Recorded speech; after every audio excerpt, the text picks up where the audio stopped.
Hello fellow tryhards, it's Mad Buddha back again, this time with a deep dive on Cursed Hollow. Cursed Hollow is a medium-sized 3-lane map that has 6 mercenary camps, 2 siege giant camps, 2 knight camps, and 2 boss camps. The map mechanic on this map are tributes.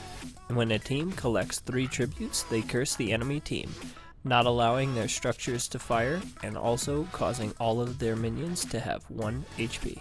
The first curses spawn at 2 minutes and 15 to 2 minutes and 45 seconds into the game.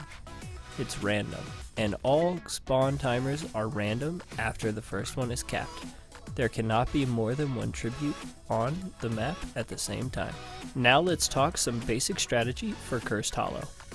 Because we know the first tribute will always spawn at either 2 minutes 15, 2 minutes 30, or 2 minutes 45 seconds, it is very wise to take the siege giant camp so that they push during the first tribute phase.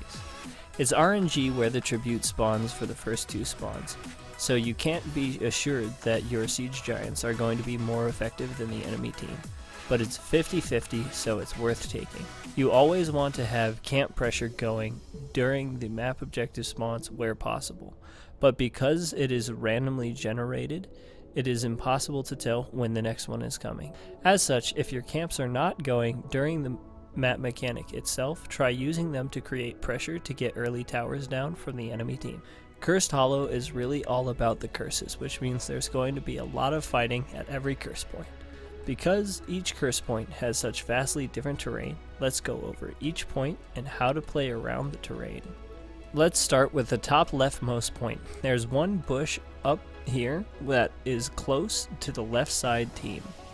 Because it is close to the left side team's fort, the left side team has an advantage over this spot, allowing them to get more quickly to their healing fountain than the right hand side team can.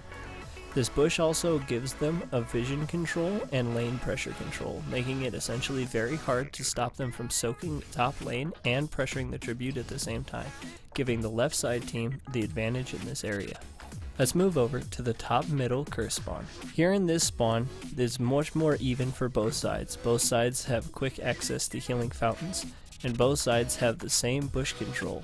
However, the right hand side team has less of an advantage than the left hand side team still, as the choke on the top hand side on the right is smaller than this open area to the top left, meaning that if a right hand side team backs out to heal at their healing well, they're going to have a harder time pushing back through this choke and are going to have to take a large wraparound swing in order to give themselves enough room to work with momentum.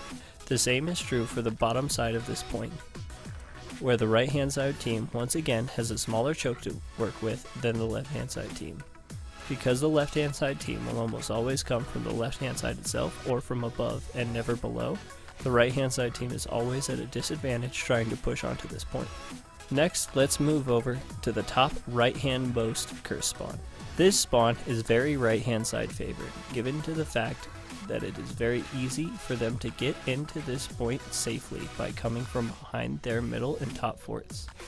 They also have advantageous terrain. If you start from the left-hand side and try to assail the point, you must go through this funnel here, and if you try to assail from the top side, you're going to have the same result. Because the left-hand team always has to push through a funnel, it becomes very dangerous for the left-hand side team to easily assail this tribute spawn. As such, the right-hand side team can find it very easy to zone out into this area, giving themselves time enough to capture this point. However, to that same degree, the left-hand side team can set up on multiple angles around the point, giving themselves time and space to poke off the enemy team.